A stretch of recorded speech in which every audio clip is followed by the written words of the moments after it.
김윤경의 생생경제. 안녕하세요. 김윤경입니다. 올해 전 세계적으로 선거가 참 많습니다. 오늘부터는 인도의 총선이 시작이 되는데요. 제1야당인 인도 국민당의 총리 후보가 당선이 유력하다고 합니다. 경제 성장을 내건 나렌드라 모디라는 사람이 주인공인데요. 지금 정부 하에서 경제 성장률이 반토막이 났고요. 또 일자리를 구하지 못한, 그래서 잘 살아보고 싶다, 이런 국민들의 변화에 대한 열망이 크기 때문입니다. 이 나렌드라 모디라는 사람은요, 친기업 또 탈규제 경제정책을 통해서요, 자신이 이끌어온 주가 있는데 이 주의 경제 성장률이 한 해에 10% 이상이 됐다고 합니다. 인도 경제도 한번 맡겨보고 싶다, 이런 생각이 들만 하겠죠.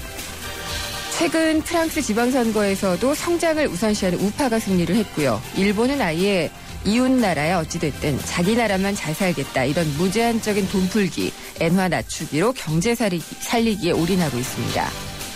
잘 살아보고 싶다, 이런 생각, 그래서 성장을 말하는 정권을 지지하는 것 인지상정일 겁니다. 그러나 자칫 분배나 또 불평등의 해소, 복지 같은 정책이 밀리진 않을까 걱정이 되는 것도 사실입니다. 파이를 키운 뒤에 그걸 나눌 수 있다, 이런 낙수 효과가 현실적으로는 나타나고 있지 못한 게 사실이기 때문입니다. 가뜩이나 동반 성장, 또 경제 민주화 논의 어디로 가버렸는지 자주 찾게 되는 요즘이라서 더욱더 우려가 됩니다. 네, 오늘 저희가 준비한 내용입니다. 2부에서는 관심들 많으시죠? 자격증 시리즈 4탄입니다. 산림기술사에 대해서 알아보겠고요. 3부 경제 핫이슈, 이동통신사들이 일제히 내놓은 LTE 데이터 무제한 요금제, 과연 통신비 부담을 줄여줄 수 있는 건지 알아보겠습니다. 김윤경의 생생경제 1부 시작합니다.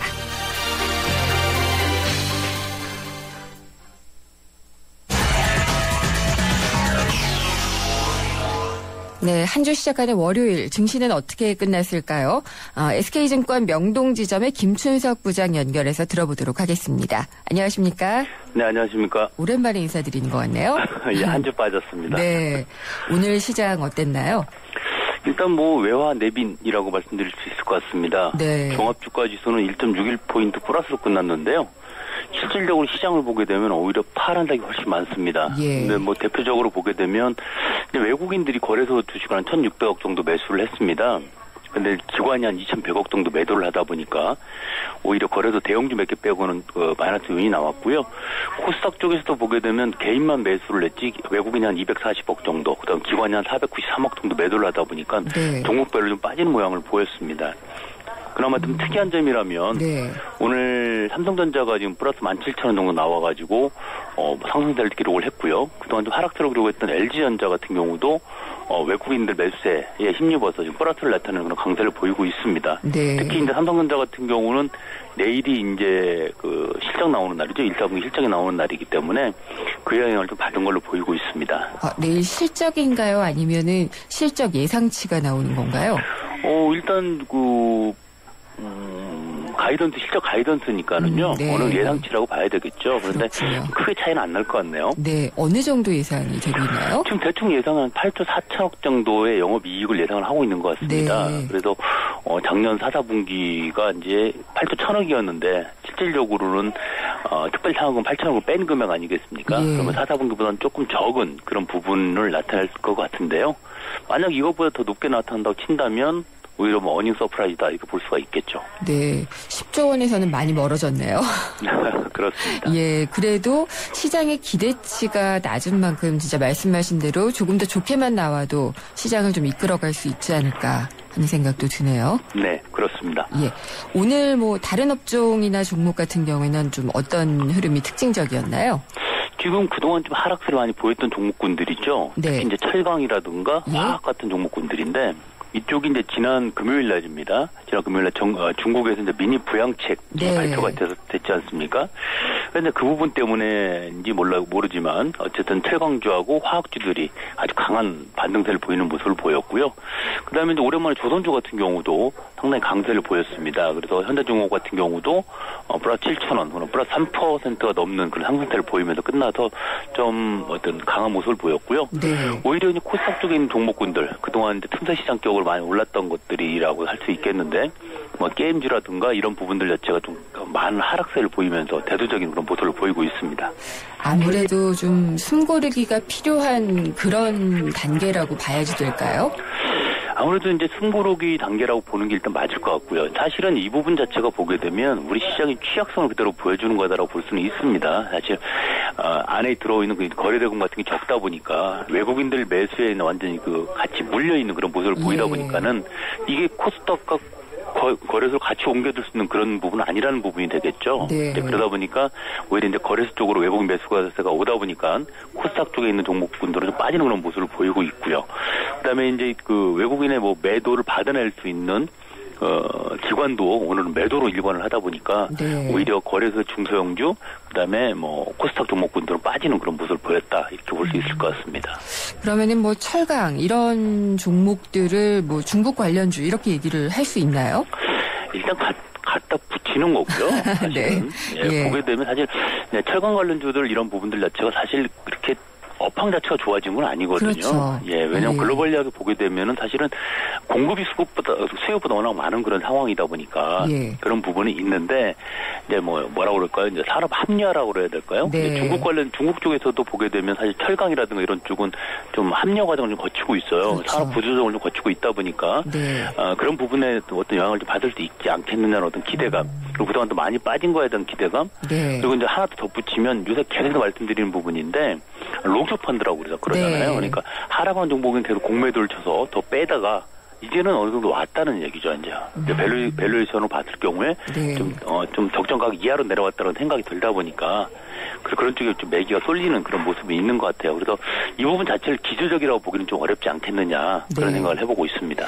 그러면은 이런 맥락에서 본다면은 코스피에서 외국인이 한 9일째 사고 있는 것 같은데 이런 것도 그냥 뭐 기조적이라고 지금 판단하기는 어렵다 이렇게 얘기할 수 있을까요? 그렇죠. 그러니까 작년 8월 23일 이후로 외국인들이 한 14주 정도를 사다가 올해 시작하자마자 매도세로 돌아섰었습니다. 그렇죠. 그래서 한 4주 가까이 팔았단 말이죠.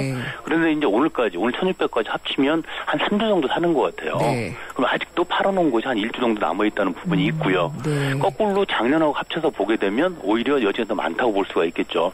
다만 이제 긍정적인 부분은 뭐가 있냐면 그냥 글로벌리하게 보게 되면 미국이라든가 유럽 쪽이 좀 조정을 받는 그런 모습을 보이고 있지 않습니까? 근데 거꾸로 이머징 마켓 쪽에 있는 종목군들 그러니까 뭐 대만이라든가 인디아라든가 이런 쪽이 바닥을 찍고 상당히 강한 상승 모습을 보이고 있다는 부분입니다. 그러다 보니까 거기하고 비춰봤을 때 우리나라 코리아라는 나라 자체의 밸류에이션 대비해서 주가가 상당히 싸다는 그런 생각이 들어가는 거죠. 그러다 보니까 매수세가 들어오고 있다는 걸 봐야 될 것 같습니다. 다만 문제는 뭐냐면 우리는 바로 옆 나라들이 이제 중국도 있고 일본도 있지 않습니까? 이게 중국의 경기 부양책이 과연 언제 얼마만큼의 규모로 나올 것이냐 제대로 시행이 될 것이냐를 봐야 될 것 같고요. 일단 또 일본 같은 경우는 또 4월 달에 소비세 인상했지 않습니까? 그럼 분명히 소비가 좀 위축될 거예요. 그쪽이. 그렇다면 결론적으로 또 다른 경기 진작책, 즉 양적 완화가 추가적으로 나올 가능성이 있습니다. 환율 위험이 또 있겠네요. 그렇습니다. 그런 부분을 봤을 경우에 과연 우리 경제에 얼마큼 영향을 미칠 수 있느냐는 부분, 그리고 그게 언제 이루어질 거냐를 본다고 친다면 아직까지 외국인들이 기주적으로 매수로 돌아섰다라고 판단하기는 조금 이른 감이 있지 않느냐 이렇게 개인적으로 생각하고 있습니다.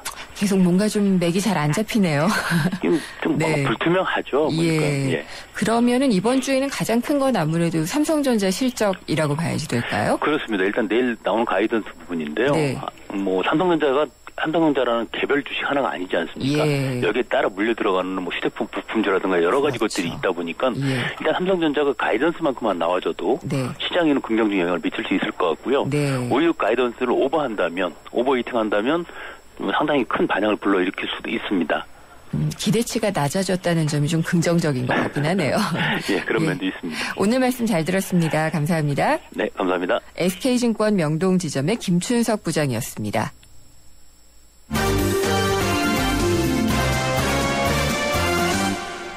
네, 오늘의 주요 경제 뉴스 정리해 보겠습니다. 한국일보의 이성철 산업부장입니다. 안녕하십니까? 안녕하세요. 피로는 좀 풀리셨어요? 네. 네, 목소리가 그런 것 같네요.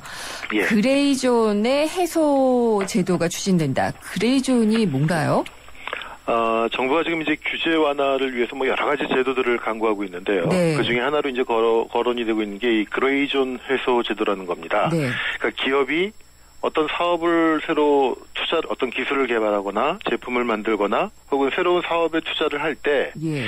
이게 규제에 걸리는 건지 안 걸리는지를 미리 확인하는 제도라고 그럽니다. 아, 네. 그러니까 막상 투자를 해놨는데 예. 이게 우리나라 이제 법령이라든가 규제를 보면 이게 굉장히 규제에 해당하는 건지 안 해당하는지 굉장히 모호한, 그러니까 이른바 회색지대가 있거든요. 네.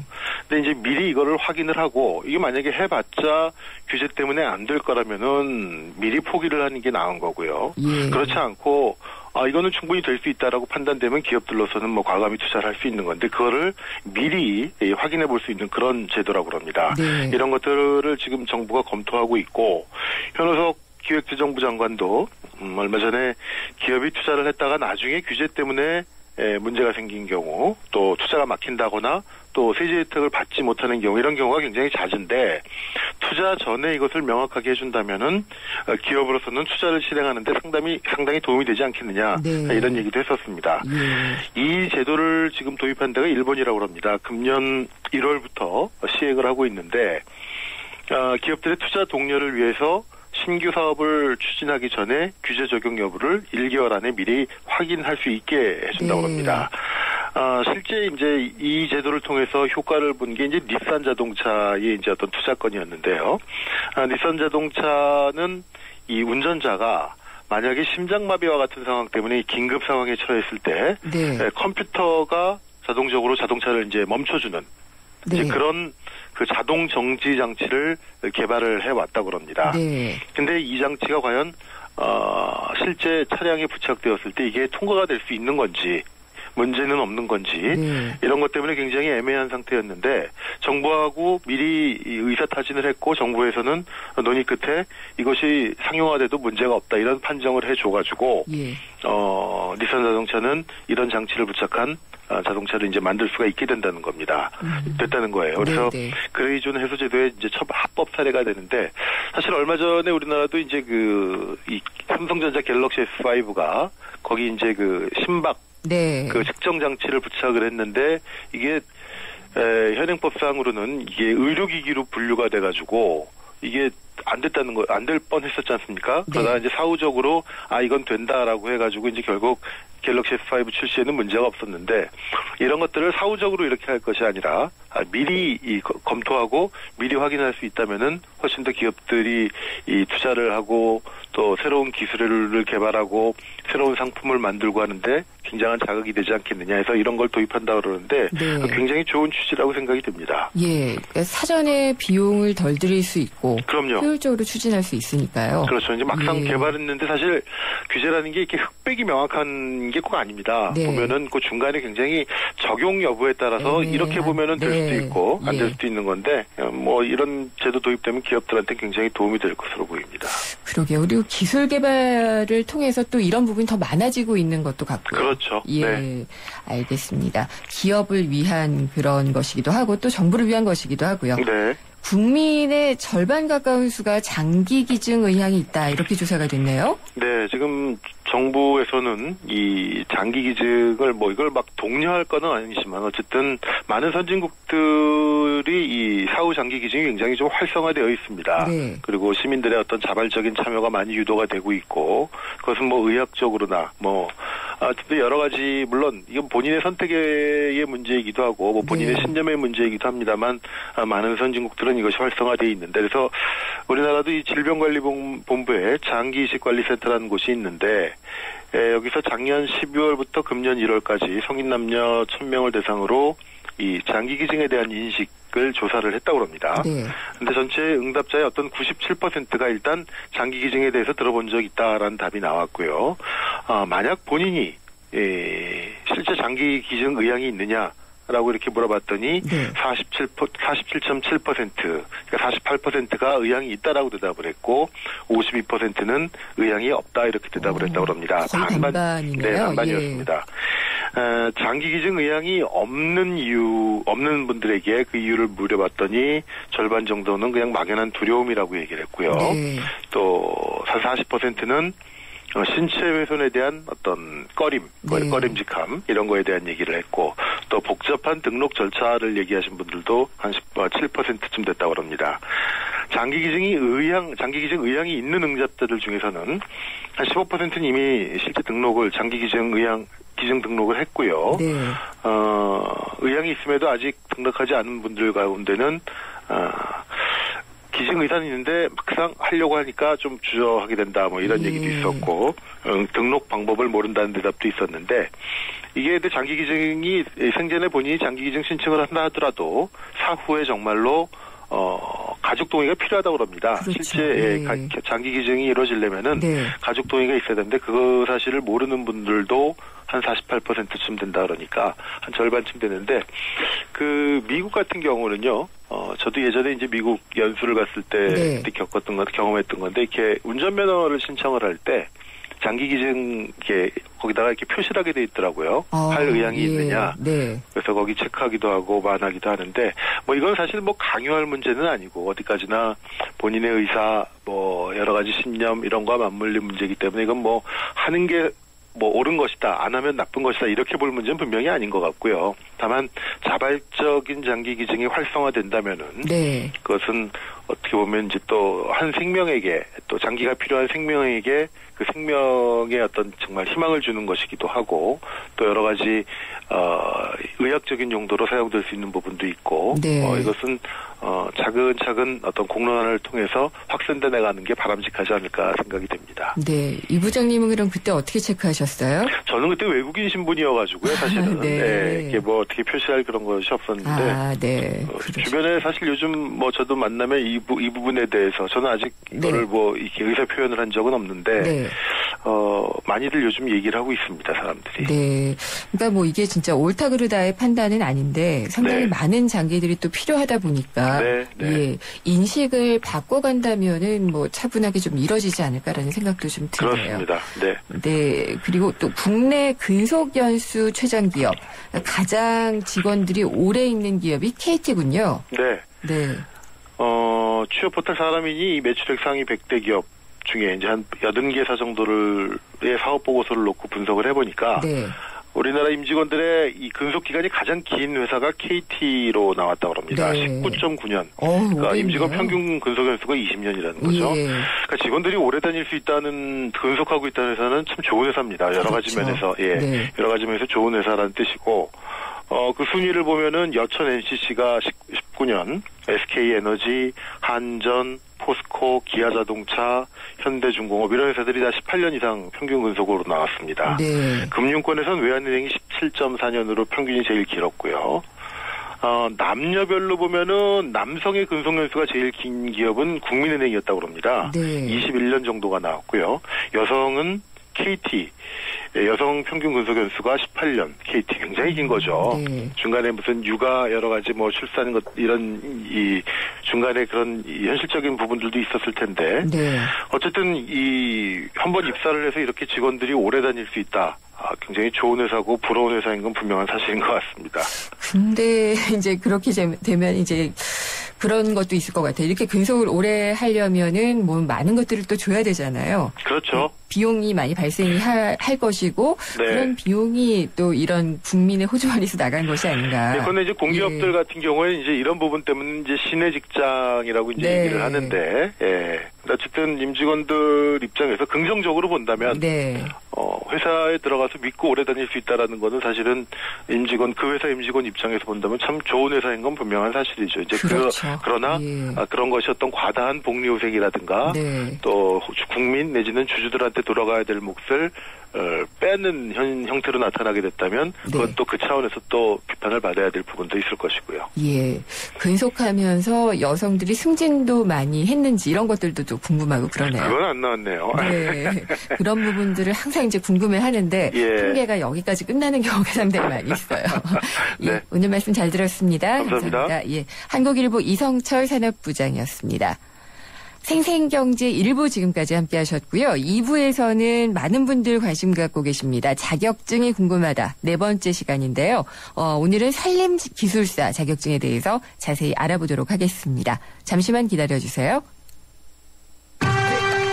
YTN 라디오 상암시대 개막 특집 대국민 인터뷰 공모전. 예, 여러분 안녕하십니까. 손석희입니다. YTN 라디오에서 대국민 인터뷰를 공모하고 있군요. 이와 관련해 1분 토론을 준비했습니다. 자, 먼저 이승엽 선수 나와주셨네요. 안녕하세요. 이승엽입니다.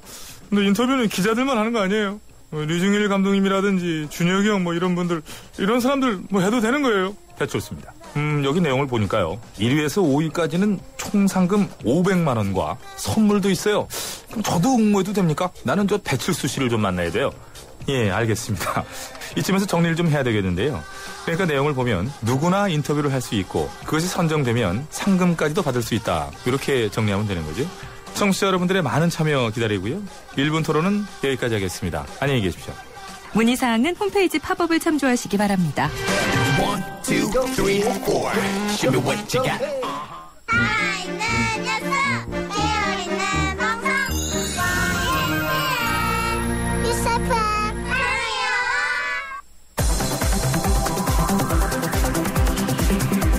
한 걸음 더 경제와 가까워지는 오후 김윤경의 생생경제.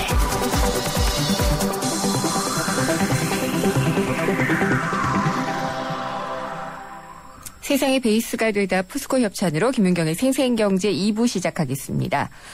생생경제 직접 참여하실 수 있습니다. YTN 라디오 앱 예스가 있고요. 짧은 문자는 50원, 긴 문자는 100원이 부과되는 휴대전화 우물정의 0945번. 트위터는 YTN_이코노미고요. 웹사이트로도 보내주십시오. 여러분의 많은 의견 기다리겠습니다. 김윤경의 생생경제. 자격증. 하나 갖고 있으면 왠지 든든하죠. 취업도 어려운 이런 시대에는 특히나 국가 자격증에 대한 관심이 높아지고 있는데요. 매주 월요일에 저희 생생경제가 많은 분들이 궁금해하는 자격증을 소개를 해드리고 있습니다. 오늘 알아볼 자격증은 산림기술사입니다. 사단법인 한국산림기술사협회 허종춘 회장님 전화로 연결돼 있는데요. 자세히 좀 알아보도록 하겠습니다. 회장님 안녕하십니까? 네, 안녕하세요. 네. 산림기술사, 대충 이 우거진 산림과 관련된 일이라는 생각은 드는데 구체적으로 이게 어떤 일을 하는 자격증인가요? 예, 글쎄요. 딱 잘라서 말씀드리기가 참 어렵네요. 무슨 나무하고 네. 숲, 그리고 산을 가꾼다고 할까요? 예. 예, 원래 산림기술은 그 예부터 이제 관조도로 계속 진행되어 왔습니다. 네. 그러다가 지난날 IMF를 맞아가지고 이제 전국의 숲가꾸기 사업이 실직자들의 공공근로 사업으로 활용되면서 네. 숲가꾸기 기술에 대한 필요성이 대두되면서 이제 기술자들이 대대적으로 참여가 이루어졌습니다. 네. 예, 지금 14, 15년이 지난 지금은 이제 숲가꾸기 기술은 완전히 정착돼가지고 임업 선진국인 독일이나 일본을 앞섰다고 저는 차별을 하고 있고요. 산림기술자, 특히 산림기술사들의 숨은 역할이 컸다고 하겠습니다. 예, 그 밖에 또 최근 서울의 우면산 산사태 지역 그 사방사업 또한 산림기술자들의 역할이 있고요. 네. 예, 그 비롯해 전국의 산사태 사방사업, 인도 개설사업, 여러 가지 산지시행비 복구사업 등이 많이 있습니다. 예. 참, 그리고 지난번 우리 YTN에서 계속 나왔었는데 소나무 재선충병. 네. 예, 심하다고 뉴스가 많이 나왔거든요. 그 재선충병 발생 실태하고 방제 방법, 이런 거 제시하는데 금년봄 방제 작업이 거의 마무리되어 가고 있습니다. 이 또한 산림기술사들의 적극적인 참여가 있었기 때문에 가능하였다고 보고 있습니다. 상당히 광범위하네요. 네, 이 밖에도 뭐 휴학림 조성이다, 나무 심기다, 산불 복원 대책이다, 이런 산이나 숲과 나무하고 관련된 많은 일이 산림교육사가 하는 일이라고 보시면 되겠습니다. 네, 저는 그냥 언뜻 그냥 나무와 관련돼 있겠다라는 생각만 했지 산사태를 복구하거나 이런 일도 여기에 포함되는 거라는 건 이번에 처음 알았네요. 예, 그렇습니다. 네, 그리고 지금 전국적으로 보면은 상당히 그 지방 이름을 건 꽃축제 같은 것들이 상당히 많아요. 예. 그런 것도 혹시 산림기술사가 하는 업무가 되나요? 예, 딱히 그냥 완전하다고는 할 수 없지만 지금 진해 군항제가 이제 벚꽃 축제고 진해 벚꽃 가로수 유명하죠. 예. 지금 오늘 아까 보니까 한강의 그 윤중로 벚꽃 가로수도 그렇고요. 네. 전남 단행에 보면 메타세카이아 가로수길도 참으로 덩치 있는 그 모습입니다. 가로수는 그간에 이제 여러 가지 도로 부속물이라는 특성을 해가지고 법규나 관리청이 왔다 갔다 했습니다. 네. 근데 이제는 이제 산림청에서 완전히 가로수 관리 규정을 시달해가지고 산림기술자들의 몫이라 할 수 있겠습니다. 그러면은, 그럼 이거를 관해서 가로수를 뭐 어떻게 좀 심으려고 한다, 이러면은, 이런 산림기술사 분들을 채용해서 혹은 뭐 외주를 줘서 그렇게 결정을 하게 되는 건가요? 그렇죠. 채용이라기보다는 외주를 주겠죠. 이제 가로수의 조성 계획이나 이런 걸 수립을 합니다. 네. 예, 그렇게 하죠. 예전에는 가로수 하면은 플라타너스가 많았어요. 저 어렸을 때 버드나무도 좀 꽤 있었던 것 같고. 그렇죠. 지금은 상당히 다양해졌는데 이걸 어떻게 선정을 하나요? 기준이. 예. 그 플라타너스야 저희들 표현으로 버즘나무라 합니다. 버즘나무라 그러죠. 버즘나무요? 플라타너스를 이제 버즘나무라 그러는데요. 예. 옛날에 이제 전통적인 게 이제 버드나무. 서해에서 미르나무죠. 예. 그게 옛날 우리 자갈길에 많이 있고 그랬는데 요즘 가로수는 이제 도로변에 소재한 특성이기 때문에 우선은 모양새가 좋아야 되고, 그다음 병충해나 공해에 강한 나무로 선택을 합니다. 다만 그 수종 선택은 요즘 지방자치단체가 이제 지방자치제가 활성화되다 보니까 그 지방자치단체의 자치 얘기에 따라서 진해 예를 들어서 벚꽃, 한강에도 그렇고, 어떤 지역에는 또 유실가, 과실수를 많이 심었더라고요. 이런 식으로 이제 그 지자체에서 주로 선정을 많이 하고 있습니다. 특성으로요. 그렇군요. 예. 그러면은, 자격증을 취득을 하면 아까 말씀하신 것처럼 이 관에서 내는 프로젝트나 이런 것들을 참여하실 수가 있다. 산림기술자분들이 이렇게 말씀을 하셨는데 그러면은 어느 기관에 소속이 되나 아니면 개인 자격으로들 많이 일을 하시나요? 지금 진출 가능한 분야는 상당히 많습니다. 불과 10수년 전만 해도 공무원하고 산림조합 등 몇 군데 한정되어 있었는데요. 지금은 많이 넓어졌다 할 수 있습니다. 우선은 산림청이나 산림과학원, 그다음 각 시도의 산림부서와 산림 관련 연구기관이 있고요. 특히 이제 산림기술사 사무소나 엔지니어링 사무소, 그다음 산림조합과 산림조합 중앙회, 여기에다 전국에 많은 산림사업 법인들이 있습니다. 그래서 자격증만 취득하면 일할 곳은 옛날에 비해가지고 엄청 많이 넓어졌다 하겠습니다. 그리고 또 궁금한 게 이게 이제 머리로 구상을 하는 그런 건가요? 그러니까 계획 같은 것들을 세우고 그러는 건지 아니면 그러니까 건축 설계를 하는 것처럼요? 아니면 직접 나가서 나무를 보고 또 이제 토양을 보고 이렇게 해야지는 현장 업무가 많은 건가요? 주로 현장 업무가 많죠. 산림기술은 자연공학입니다. 당연히 이제 나무하고 숲 그리고 산이 일터가 되다 보니까 현장에서 하는 일이 많습니다. 그렇군요. 독일에서는 이물 공무원이 가장 선호하는 직업 중 하나라고 하는데요. 힐링을 위한 산림 휴양이 크게 부각된 요즘에 직업이 자연이라면 안 좋겠습니까? 스스로 즐기고 보람도 느끼는 이런 직장이 산야가 전체가 직장이라 할 수 있으니까 현장의 일이 더 많다고 할 수 있겠죠. 그렇군요. 그러면은 지금 이 산림 관련 자격증, 산림 기술사를 포함해서요. 이런 자격증을 갖고 계시는 분이 몇 분 정도나 되나요? 산림 분야가 상당히 많습니다. 지금 기능사가 한 7,000분 정도, 그 다음에 산림 산업기사, 산림기사, 해가지고 한 8,000분, 그 다음에 산림기술사 이래가지고 한 5,000분이 있고요. 5,000명 정도가 되고, 그 외에도 이제 산림 분야가 상당히 넓은데요. 버섯 종균이라든지 임산 가공, 하판이나 목재 가공 같은 거요. 그 다음에 임업 종묘. 그럼 식물 보호 이래가지고 전체 한 3만여 명 되고요. 벌어지고 있습니다. 현재. 전체 합하면 한 3만여 명 되시는 거고요.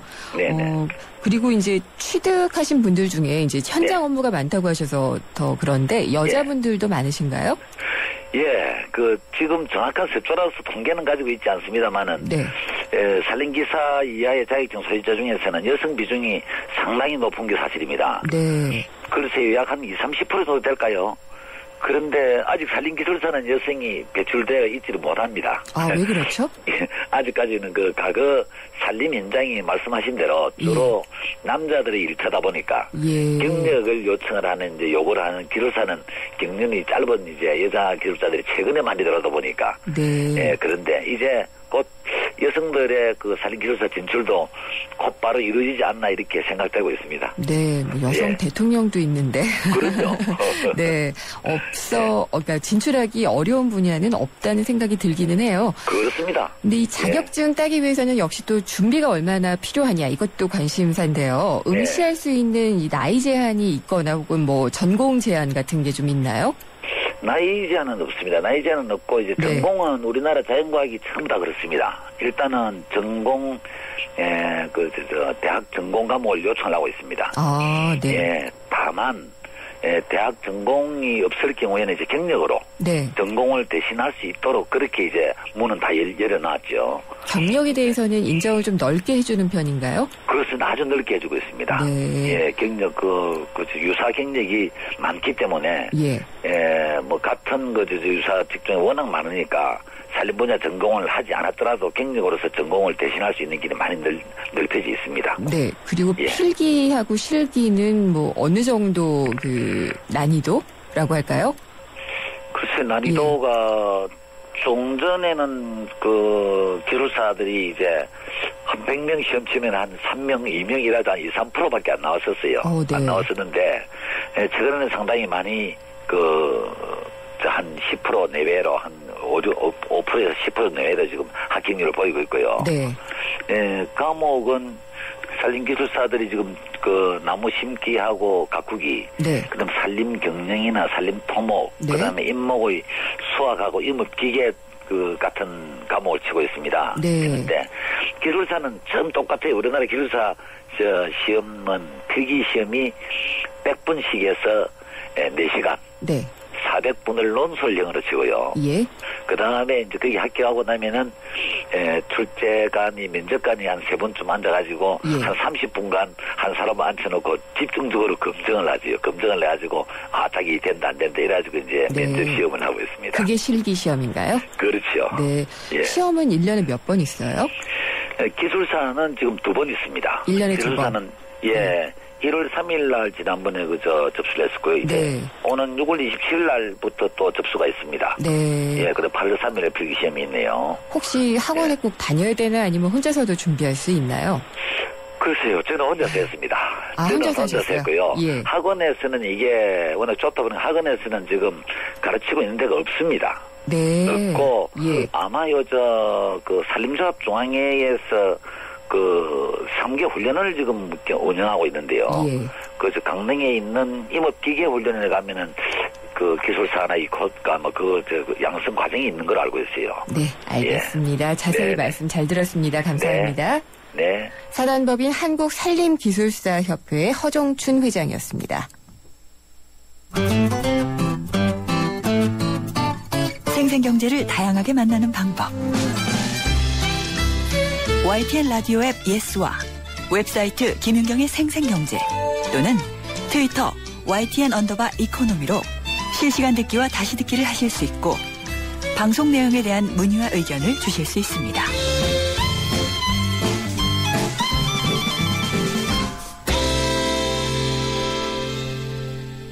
차이나 포커스 시간입니다. 중국 경제에 대한 여러 가지 알아보겠는데요. 미중산업경제연구소의 조용찬 소장님 모셨습니다. 안녕하십니까? 예, 안녕하십니까? 네, 오늘 말씀해 주실 걸 요약한 사자성어는요? 네, 오늘은 앙급 지어를 뽑아봤는데요. 재앙앙, 그리고 미칠급, 연못지, 고기어자입니다. 뜻하지 않는 재앙이 아무 관계없는 딴 사물에 미친다는 뜻인데요. 네. 중국의 그 대표적인 세계적인 공장인 광동성의 동관시라고 있습니다. 네. 최근에 그 중국 내 임금 상승이 두 자릿수를 기록하면서 공장들이 대부분 베트남과 같은 북위 23도 국가로 이전을 하면서 제조업 경기가 고전을 면치 못하고 있었는데요. 네. 그 사이에 중국 안에서는 새로운 그 풍속 산업들이 그 활성화됐었습니다. 유흥업소뿐만 아니라 안마시설, 가라오케, 그리고 호텔, 화장품 이런 쪽이 활성화되면서 소비 경제를 이끌어 왔는데요. 갑자기 그 시진핑 정부가 사정 활동, 정풍 활동이 강화되면서 경찰들이 일주일에 3번씩 유흥업소를 집중 단속을 했다고 그럽니다. 이 때문에 30만 명에 달하는 그 동관시에 있는 유흥업소 종사자들뿐만 아니라 세수의 그 10%를 차지하는 풍속산업이 경제적인 손실로 인해서 8조 5천억 원 정도 손해를 봤다고 그러는데요. 예. 과거 그 23%씩 높은 성장을 하던 이 동관시 같은 경우는 올해 9%도 달성할 수 없을 정도로 경기가 위축됐다고 그러는데요. 최근에 중국 내 그 정풍 활동이 소비에 얼마나 그 막대한 영향을 끼치는가를 잘 보여주는 사례라고 할 수가 있겠습니다. 그렇군요. 보통 이제 제조업체들이 몰려있고 그러면은 이런 산업들이 같이 연관돼서 이렇게 많이 되는데 제조업체들이 좀 빠져나가는 것도 영향을 주고 또 부정부패를 막는 것도 영향을 주고 그렇게 보면 되겠네요. 네, 이중으로 지금 경제를 어려움을 겪는 기업들이 상당히 많은데요. 베이징을 중심으로 한 지역 같은 경우에도 공장이 이전하면서 이런 현상들이 많이 일어난다고 합니다. 그렇군요. 이게 또 성장률을 갉아먹는다고 하니 좀 우려가 되는데 지금 이제 중국에서 계속 부양책 얘기가 나왔다가 지난주에 결국 하나가 나왔죠. 미니 경기 부양책. 그래서 SOC 사업을 중심으로 해서 나왔는데 이게 그러면은 어느 정도 규모가 되고요. 또 경제를 얼마나 또 끌어올릴 수 있을까요? 네, 이번에 경기 부양책은 3가지인데요. 네. 철도 건설을 지난해보다 1,000km 늘린 6,600km로 확대시키고요. 더 슬럼화된 오랜 그 주택에 대한 재건축에 한 180조 원 정도 들어가게 되고요. 중소나 영서기업에 대해서 소득세를 절반으로 감면하는 정책이 됩니다. 네. 이 때문에 중국인들은 3년 구동 경제 대책이라고 그러는데요. 3년 구동이요? 예, 그렇습니다. 그런데 상하이증권보 같은 경우는 정부가 정확히 경제 효과 규모를 예측하지는 못했는데 그 일각에서 그 분석한 자료에 따르면 한 170조 원 정도 될 것으로 보여진다 그럽니다. 네, 상당히 크네요. 그러면 이거 크다고 봐야지 되나요? 네, 그 중국 같은 경우는 2008년도에 4조 위엔의 그 경기 자극책이 했을 당시가 GDP의 16%인데요. 네. 지금은 경제 규모가 커서 이 정도 규모는 한 5% 정도밖에 안 되기 때문에 그렇군요. 실질적으로 V자형 경기 회복을 좀 달성하기는 어려울 것으로 보여집니다. 네, 일단 우리나라 기준으로 보면 안 될 것 같아요. 170조 원이라고 하니까 아이고 크다 그랬는데 어쨌든 지난번 거보다는 한 4분의 1 정도밖에 안 되는군요. 그러면 이게 그래도 부양 효과를 좀 가져올 수 있을까? 이게 관건인데요. 네, 우리 시장에서도 이 부분에 대해서 갑론을박이 있는데요. 네. 제가 중국과 관련해서 공부한 지가 한 10년이 조금 넘었습니다. 네. 본격적으로 한 지가요. 근데 10년 전만 하더라도 그 1만 원을 투자하면 GDP 상승 효과는 한 8천 원 정도에 달했는데요. 네. 지금은 1,700원 정도밖에 안 됩니다.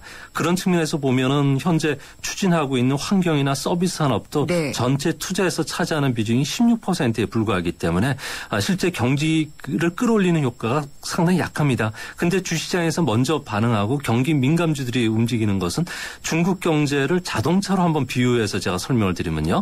중국 그 운전수인 리커창 총리 같은 경우는 지금 브레이크를 그동안에 밟아왔었습니다. 그림자 금융이라든지 과잉 투자 문제 때문에 밟아왔다가 최근에 경기가 너무 안 좋고 실업률이 많다 보니까 이제 엑셀도 같이 밟고 있거든요. 그러다 보니까 차는 브레이크와 엑셀을 동시에 밟고 있기 때문에 나가지는 않고 엔진 RPM이 올라가니까 차량의 전기라든지 연료 소비가 조금씩 나아지니까 외부에서 볼 때는 차가 진짜 뜨거워지고 진짜 나갈 거로 보였다는 거죠. 근데 이런 측면에서 보면은 앞으로 중국 경제와 관련해서는 생각보다 그 속도가 좀 덜 나갈 거고요. 또 위험이 그만큼 더 커진다고 보시면 맞습니다. 그러니까 RPM이 막 올라가지만 차는 안 나가고 있는 상태니까 그렇게 성장이 바로 이루어지지는 않는다. 이렇게 해석을 해야지 되겠네요. 근데 이제 중국이 이것 말고도 좀 아마 작게 부양책들을 계속 내놓지 않을까 이런 좀 생각들을 하는데 어떤가요? 네, 중국 경제 같은 경우는 근본적으로 경기가 어려워지면은 정부가 여러 가지 정책적인 배려를 나오게 되는데요. 네. 우선 지금 그 추진하고 있는 것은 중국의 행정수도 베이징의 일부 기능을 지방으로 이전시키는 작업들을 하고 있다고 합니다. 네. 50여 개 부처가 지방으로 이전하면은 산업 특화 도시들이 탄생하면서 지방 경제에 활성화될 수가 있겠고요. 또한 수도권에 밀집되어 있는 산업을 주변 7개 성시로 이전시키는 사업이 지금 추진되고 있는데요. 이 때문에 현재 주변 15개 성시가 이런 그 기업들이라든지 행정 그 부처 유입을 위해서 3,000조 원이 넘는 고정자산 투자 계획을 지금 발표하고 있다고 합니다. 네. 이뿐만 아니라 70개 도시의 지하철 공사가 펼쳐지고 있는데요. 한 개 도시별로 30억에서 한 50조씩 들어가니까 이런 부분들이 경기 회복에는 도움이 되지 않을까 보여집니다. 이뿐만 네. 아니라 현재 중국에서는 가동 중인 원전이 20기인데요. 여기에 더해서 한 28기를 더 건설하는 작업도 추진되고요. 특히 수요 산업을 육성시키기 위해서 자동차 하향과 같이 전기나 하이브리드 자동차의 보급을 위해서 취득세 면세나 보조금 지급, 보조금도 2천만 원씩 주니까 네. 우리하고는 좀 비교할 바는 아닌 것 같습니다. 그러네요. 그리고 전기 충전소 설치도 좀 앞서 있고요. 또한 20개 성시가 앞으로 호족제도 개혁뿐만 아니라 두자녀 정책을 동시에 실시하기 때문에 이런 공급과 수요 정책을 계속 펼칠 것으로 보여집니다. 네. 그러면 지난주 제조업 PMI가 그 발표가 됐었는데 50을 넘어섰나요, 기준선을? 네, 50을 넘었죠. 그러면은 경기가 조금 회복되고 있다. 그동안 좀 우려했던 것보다는 좀 낫다. 이렇게 해석을 해도 될까요? 네, 체감 경기가 아까 자동차를 비유해서 네. 지금 RPM도 올라가니까 아무래도 연료 소비도 드러나고요. 이거와 관련해서 자동차가 움직이다 보니까 실질적으로 나머지 경제 지표들이 선행 지표들이 같이 따라서 움직이는 모습을 보여지는데요. 뭐 신규 수출 주문 지수라든지 경영인들의 앞으로 3개월 뒤에 경영 활동을 알려주는 뭐 생산 경영 활동 지수 같은 경우에도 조금씩 개선이 되고 있는데 예전처럼 폭발적인 성장을 하기에는 아직까지는 좀 미흡한 수준입니다. 네. 그리고 다음 주에 아마 1분기 경제 성장률이 나오는 것 같은데 어느 정도가 될지 궁금해요. 이제 정부 올해 목표치가 7.5잖아요. 1분기는 얼마 정도 나올까요? 네, 1분기를 보시면은 중국 정부가 투자 주도의 성장을 돌아간다는 것은 아무래도 1분기 성장률이 안 좋다는 의미가 되는데요. 이 때문에 1분기에는 GDP 성장률이 7.3% 전후로 하락할 것으로 보여집니다. 특히 수요 산업별로 보면은 조금 회복이 되는데요. 3월 산업 생산 같은 경우에는 1월보다는 한 0.2%포인트 상승할 것으로 보여지고요. 또 고정자산 투자는 최근에 규제도 풀리면서 정부가 SOC 사업에 투자가 빨리 증가를 하고 있는데요. 네. 이 때문에 한 0.6%포인트 올라가고요.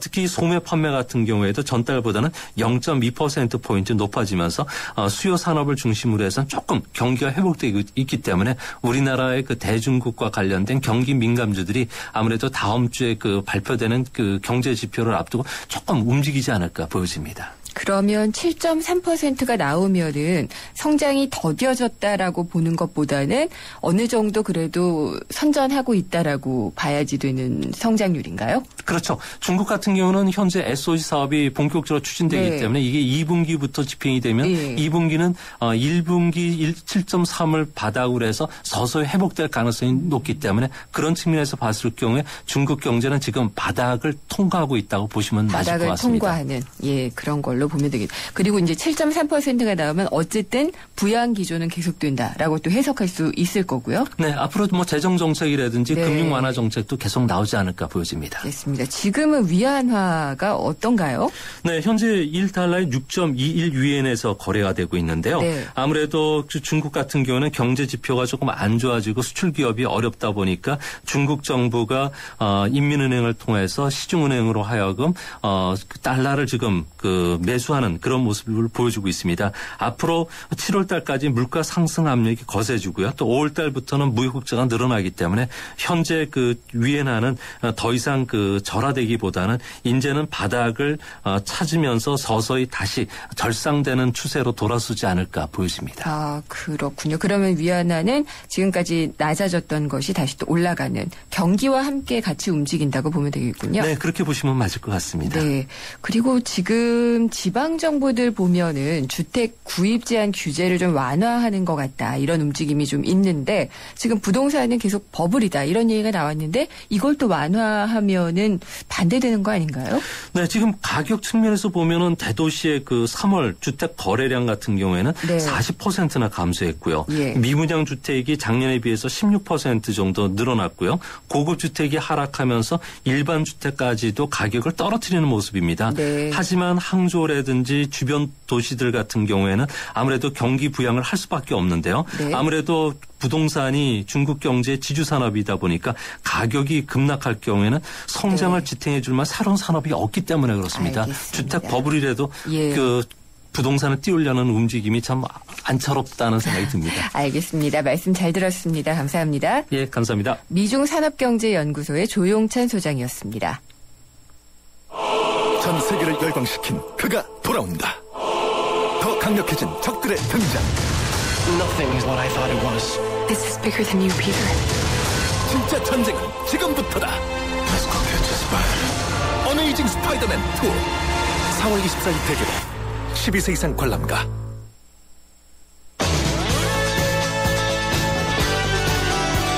청취자 여러분은 한 달에 통신비 얼마나 쓰시나요?